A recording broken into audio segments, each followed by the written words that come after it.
चलिए बात देखिए 13 नंबर क्वेश्चन क्या कर रहा है। एक त्रिभुज एबीसी की भुजा बीसी पर एक बिंदु डी इस प्रकार स्थित है कि कोण एडीसी कोण बीएससी के बराबर है। तो दर्शाइए कि C A square equal to C B into C D. चलिए एबीसी एक त्रिभुज बना लेते हैं। ए बी सी, ठीक। बीसी पर बिंदु है डी, ठीक। जिसमें क्वेश्चन कह रहा है, इसमें कितना 13 नंबर क्वेश्चन है, कोण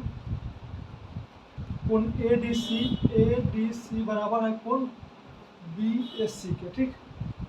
ये देखिए ए डी सी कोण, और इसको कोण बनाने के लिए आपको कम से कम 2 लाइन होना चाहिए। चलिए एक लाइन यहाँ पर देते हैं, पहला लाइन है, दूसरा लाइन यहाँ पर दे देते हैं, यहाँ पे एंगल बना लेगा, ठीक। और एक और है ए डी सी ये वाला एंगल, ठीक। और बी एस सी ये वाला टोटल बी एस सी ये वाला होगा, ये बराबर है, ठीक। तो देखिए ये वाला त्रिभुज में दिया, 12 वाला त्रिभुज ए बी सी में दिया हुआ है और ये ए डी सी में दिया हुआ है, ठीक। और दिखाना है इसमें क्या, हमको दिखाना है, हमको इसमें सिद्ध करना है, इसमें सी ए स्क्वायर बराबर C B into C D, C B into C D. चलिए दिखाना है हमको। तो देखिए सबसे पहले देखिए क्या कर रहा है, इसमें दिखाना है उसको। देखिए C A into C B, C A square हो गया, C B into C B into C D दिखाना है, ठीक। तो देखिए एक तो 12 वाला त्रिभुज बात कर रहा है, एक छोटा वाला त्रिभुज, तो इसलिए एक छोटा वाला त्रिभुज और 12 वाला त्रिभुज लेंगे, ठीक। देखिए सी डी इस वाले त्रिभुज में है और बी सी इस वाले त्रिभुज में है, 12 वाले त्रिभुज में है, और इसी इस 12 वाले त्रिभुज में है और छोटा वाला त्रिभुज में है, इसलिए ये छोटा वाला त्रिभुज लेंगे और एक 12 वाला त्रिभुज लेंगे। तो लेंगे त्रिभुज ए डी सी, ये वाला छोटा वाला त्रिभुज ए डी सी और त्रिभुज ए बी सी में, ठीक। अब देखिए त्रिभुज ए बी सी में देखिए क्या है, इसमें दिया हुआ है कोण बी एस सी कोण ए डी सी के बराबर है। यहाँ लिख देंगे कोण बी ए सी बराबर है कोण ए डी सी के, लिए दिया हुआ है, ठीक। ये बराबर हो गया। अब ये दूसरा देखिए क्या हुआ, देखिए सी है ना, सी जो देखिए छोटा वाला में भी है और 12 वाला त्रिभुज में है, यानी उभयनिष्ठ है, दोनों त्रिभुज में ये वाला कौन सी है शामिल है। तो लिख देंगे हम कौन सी बराबर कौन सी क्या है, यह उभयनिष्ठ है, ठीक। देखिए यहाँ उभयनिष्ठ मिल गया, ठीक। देखिए त्रिभुज में और 2 संगत कोण उभयनिष्ठ मिल गया, अगर बराबर मिल गया तो उसको बोल सकते हैं समरूप। यहाँ पर एंगल समरूपता से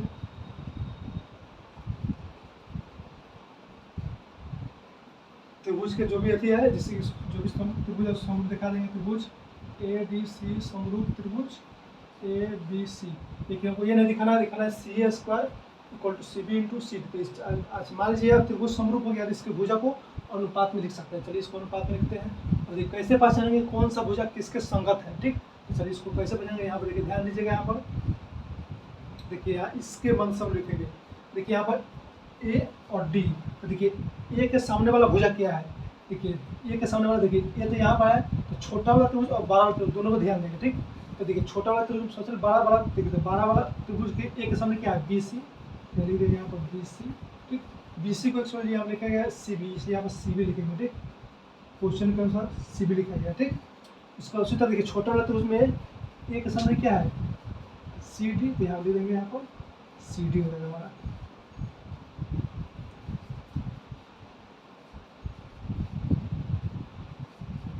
यहाँ नहीं ध्यान देना है, देखिए यहाँ इसको देना है ए बराबर डी है ना, तो देखिए जो भी इसका ए हो गया, ये हो गया ना, सी बी हो गया, ए के सामने हो गया सी बी हो गया, ठीक। बी सी या सी बी का ये उस तरफ डी। अब देखिए छोटा वाला त्रिभुज में डी का रहा है कोण ए डी सी, तो कोण ए डी सी छोटा वाला त्रिभुज माना है।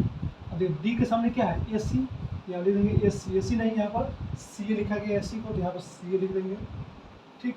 देखिए इसके मदद से हमारा 2 भुजा मिल गया।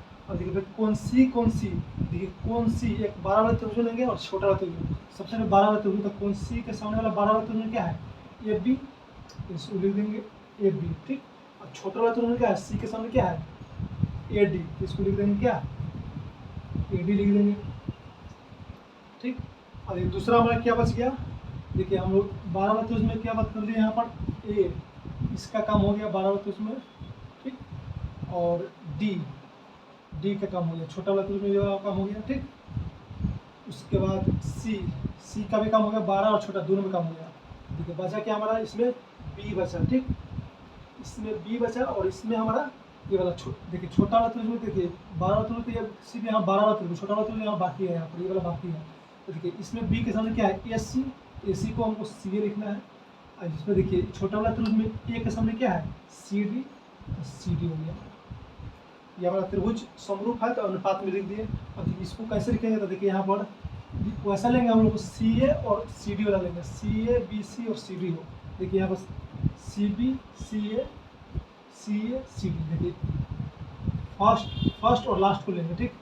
फर्स्ट और लास्ट को देखिए बराबर करके सी बी बटा सी ए, और इधर क्या सी ए बटा में सी डी। अब इसको क्रॉस मल्टीप्लाई करेंगे तो क्या हो जाएगा, सी ए में करेंगे गुना तो क्या हो जाएगा सी ए स्क्वायर। इसको मल्टीप्लाई करेंगे तो यहाँ डिफरेंट है तो इसको उसी तरह लेंगे C B into C D. बस यही हमको प्रूव करना था। चलिए नेक्स्ट क्वेश्चन हमारा 3 और क्वेश्चन है, ठीक। चलिए 14 नंबर काफ़ी लॉन्ग सेशन हो गया, ठीक। चलिए घबराना नहीं है, यहाँ पर सीखना है, ठीक, घबराना नहीं है समय से।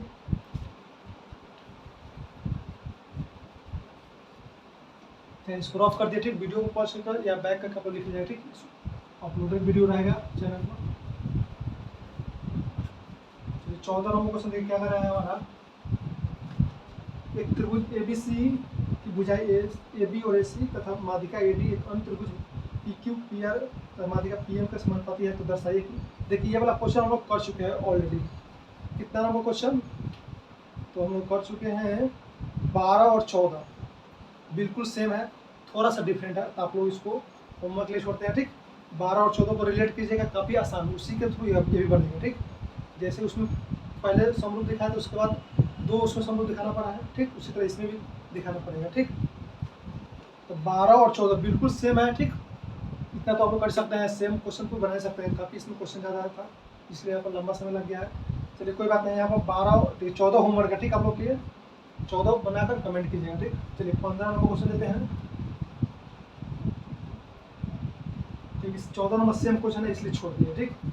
जैसे देखिए 12 नंबर क्वेश्चन क्या था, ए बी बी सी और ए डी एक त्रिभुज ए बी सी का था, और पी क्यू और त्रिभुज का क्या था, पी क्यू क्यू और पी एम समानुपाती था, तो दोनों त्रिभुज को समरूप देखना था। उसी तरह इसमें भी सेम कर रहा है।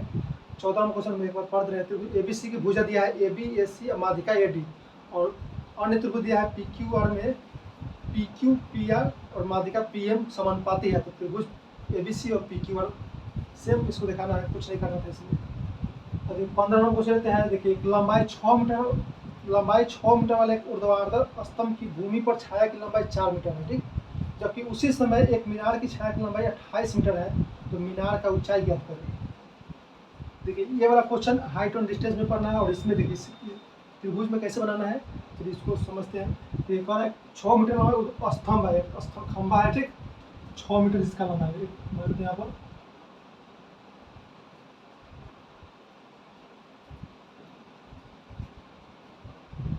ये हमारा दे दिया 6 मीटर, ठीक। 6 मीटर लंबा ऊर्ध्वाधर स्तंभ भूमि पर छाया, इसका लंबाई, छाया का लंबाई कितना है, छाया का लंबाई है इसका 4 मीटर, ठीक। इससे कम होगा 4 मीटर है, ठीक। जबकि उसी समय एक मीनार की छाया की लंबाई 28 मीटर है। लंबाई मीनार की छाया लंबाई इसका 28 मीटर। एक और इसका मीनार है, देखिए मीनार यानी एक और यहाँ बनाते हैं मीनार। देखिए छाया इससे 12 है, यानी इसका छाया 28 मीटर है, तो इससे यानी इससे 12 होगा जरूर, क्योंकि छाया इसका बन रहा है 28 मीटर, ठीक। उसी समय 12 है, तो इससे स्पष्ट क्या होगा, देखिए बता रहे हैं। एक बार क्वेश्चन लिख लेते हैं यहाँ पर। इसका छाया की लंबाई कितना है, 28 मीटर। सबसे इसको मिला लेते हैं, ठीक। इससे इसको मिला लेते हैं। उसके बाद कह रहा है मीनार की छाया की लंबाई 28 मीटर है, और देखिए इसकी लंबाई, इसकी मीनार की छाया की लंबाई कितना है, 28 मीटर, ठीक। ये वाला दिया है 28 मीटर। चलिए इसको मिला लेते हैं, ठीक। इसको अलग भी बना सकते हैं, ठीक। इसके अंदर आ गया है, कोई बात नहीं, चलिए समझना है इसमें। तो मीनार का ऊंचाई ज्ञात करना है, इसलिए इसका ऊंचाई ज्ञात करना है, ठीक।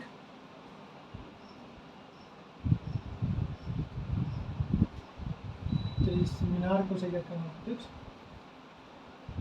चलिए इसका नाम देते हैं ए बी सी, ठीक। इसका नाम देते हैं डी ई एफ, ठीक।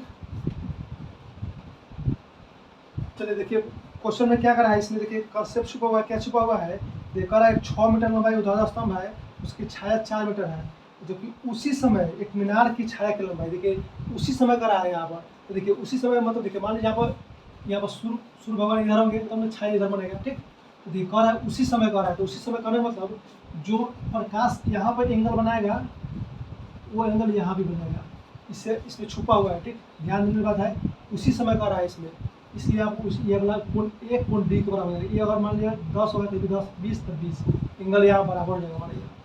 कोण एक कोण डी के बराबर होगा, तो यहाँ देखिए त्रिभुज ABC और त्रिभुज DEF में देखिए क्या होगा, त्रिभुज ABC और DEF में कोण A बराबर कोण D हो जाएगा। क्यों होगा, क्योंकि सेम टाइम पर यहाँ पर प्रकाश पड़ रहा है, सेम टाइम पर है इसमें, सेम टाइम प्रकाश, तो सेम टाइम पर यहाँ भी जो कोण बनाएगा मीनार के शीर्ष के साथ, वहाँ यहाँ भी खंभा के शीर्ष के साथ भी एंगल सेम बनेगा, ठीक। तो देखिए हमारा कोण A और कोण D के बराबर हो गया। देखिए दूसरा क्या आ जाएगा हमारा, देखिए ऊंचाई, इसकी ऊंचाई के अनुपात में लिख के देखते हैं। यहाँ पर ऊंचाई देखिए, इसका ऊंचाई कितना है, इसका सबसे पहले लेते हैं यहाँ पर 12 DE बट्टा में लिख देते हैं AB, ठीक। क्योंकि भुजा दिया है तो भुजा ही करना होगा आपको। और देखिए नीचे वाला बेस कितना दिया है, इसमें 4, इसमें 28, तो सबसे पहले 12 वाले के ऊपर देखिए अनुपात देखिए इस, और 12 वाला त्रिभुज लेना है तो सबसे ऊपर हमेशा 12 वाला लिखेंगे और नीचे छोटा वाला, ठीक। जैसे जो त्रिभुज का ऊपर लेंगे वही त्रिभुज का, जो त्रिभुज का ऊपर लेंगे और पहला भुजा दूसरा बिंदु भी ऊपर ही लेंगे, नीचे नहीं लेंगे तो गलती हो जाएगा, ठीक। तो देखिए पहला हम लिए डी ऊपर लिए हैं बड़ा त्रिभुज का, तो दूसरा भुजा भी क्या लेंगे, इसी का लेंगे पहले, तब इसको बटा लिखेंगे। दूसरा क्या है यहाँ EF, इसका क्या है BC। चलिए दोनों का वैल्यू यहाँ रखते हैं।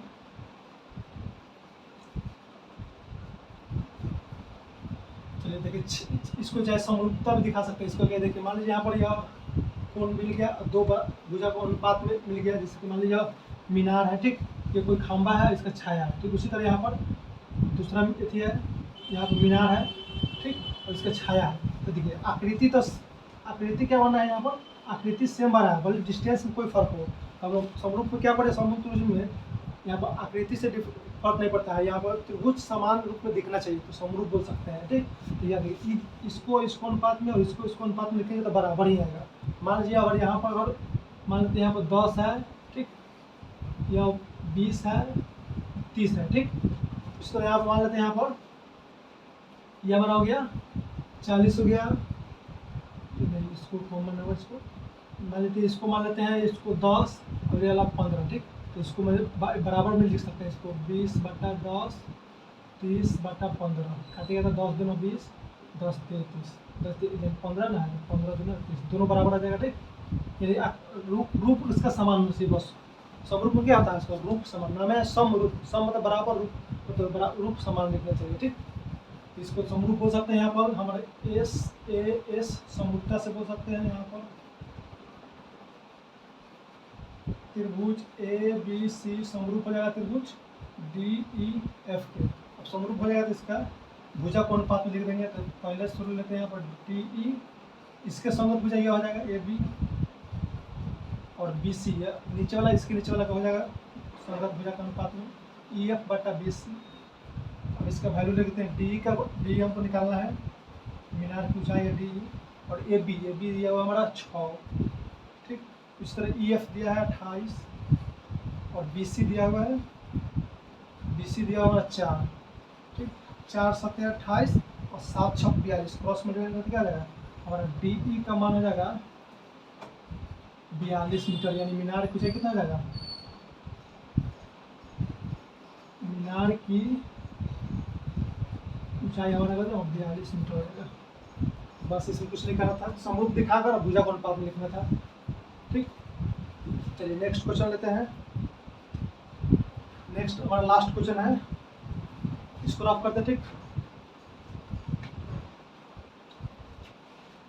देखिए इसको मुंह पर भी बना सकते हैं, कैसे बना सकते हैं, देखिए इसमें कितना है 4 7 28, 7 क्या है 7 से डिवाइड हो गया, उसी तरह यहाँ पर देखिए ये वाला लंब है, ये भी लंब है, तो 6 7 42, डायरेक्ट 42 हो जाएगा, मीनार की ऊंचाई 42 हो जाएगा, डायरेक्ट भी कर सकते हैं यहाँ पर, ठीक।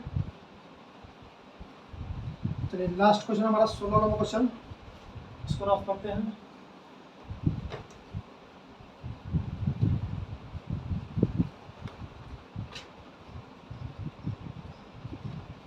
सोलह क्वेश्चन क्या देखिए, एडी और पीएम त्रिभुज में एबीसी और पीक्यू और क्रमशः माध्यिका है।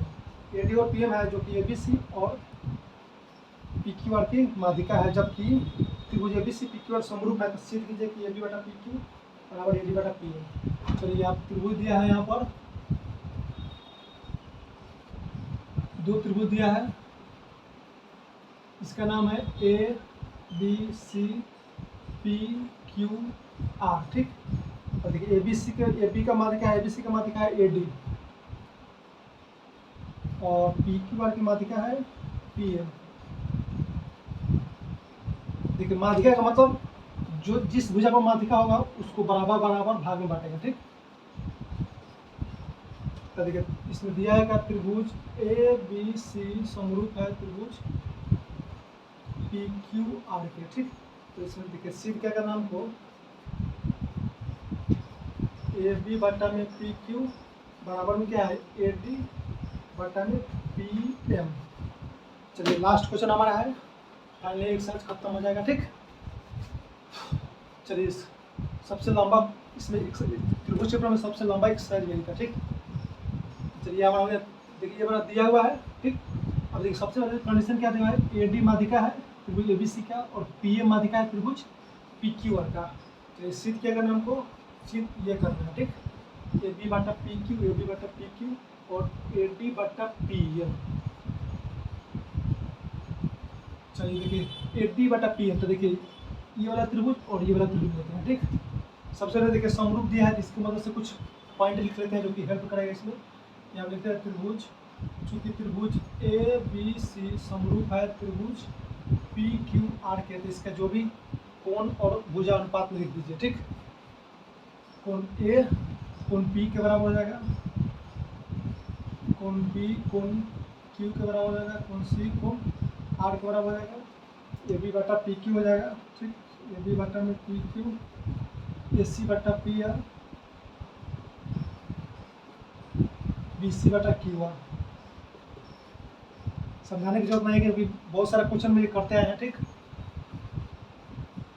चलिए आप देखिए क्या लेना हमको, देखिए इसको अनुपात दिखाना है, ठीक। तो इसको अनुपात दिखाने के लिए तो इसको समरूप दिखाना होगा। चलिए देखिए ये वाला कौन कौन सा त्रिभुज है, यहाँ पर ले लेंगे आप त्रिभुज ए बी डी और त्रिभुज P Q M, P Q M में। तो देखिए इसमें क्या है, बी क्यू के बराबर दिया हुआ है, कोण बी बराबर कोण क्यू, क्यों दिया हुआ है यहाँ पर, त्रिभुज ए बी सी समरूप है त्रिभुज पी क्यू आर के, ठीक। यहाँ पर दिया हुआ है, यहाँ पर ये हमारा पहला एंगल मिल गया। अब चलिए दूसरा क्या है इसमें, दूसरा देखिए क्या होगा, यहाँ पर देखिए डी है ना, बी डी बराबर लिख सकते हैं यहाँ पर, क्योंकि देखिए यहाँ पर बी सी का माध्यिका क्या हमारा ए डी है, ठीक। इसको लिख सकते हैं बी डी बराबर हाफ बी सी का हाफ लिख सकते हैं, क्योंकि देखिए बराबर बराबर डिस्टेंस है, पहला हो गया यह। फिर दूसरा देखिए क्या लिख सकते हैं, इसको इसमें लिख सकते हैं, ये भी माध्यिका है तो इसको लिख सकते हैं क्यू एम, ये कहाँ से आ गया पी एम, सिर्फ यहाँ पर एम होगा, ठीक। क्यू एम लिख सकते हैं यहाँ पर क्यू एम। एक और क्वेश्चन हम लोग इस तरह से बनाए थे, क्यू एम आप लिख सकते हैं हाफ ऑफ क्यू आर का आधा है। अब चलिए दोनों को इसको बाटा में लिख सकते हैं, क्यों लिख सकते हैं, क्योंकि बराबर डिस्टेंस है, ठीक। जैसे एक बार समझ लीजिए, मान लीजिए यहाँ पर 10 है तो ये भी 10 हो जाएगा क्योंकि बराबर डिस्टेंस है, और ये मान लेते हैं 20 तो ये भी 20 हो जाएगा, बराबर डिस्टेंस है। तो इसको बाटा में लिख सकते हैं यहाँ पर बी डी बटा क्यू एम कीजिएगा, 10 बटा 20 बी डी बटा क्यू एम। उसी तरह यहाँ पर सी डी बटा एम आर कीजिएगा तो ये हो जाएगा 10 बटा 20, काटिएगा तो 10 दूना 20, 10 दूना 20, 1 बटा 2 1 बटा 2 बराबर आ गया, इसलिए इसको बराबर में लिख सकते हैं, ठीक।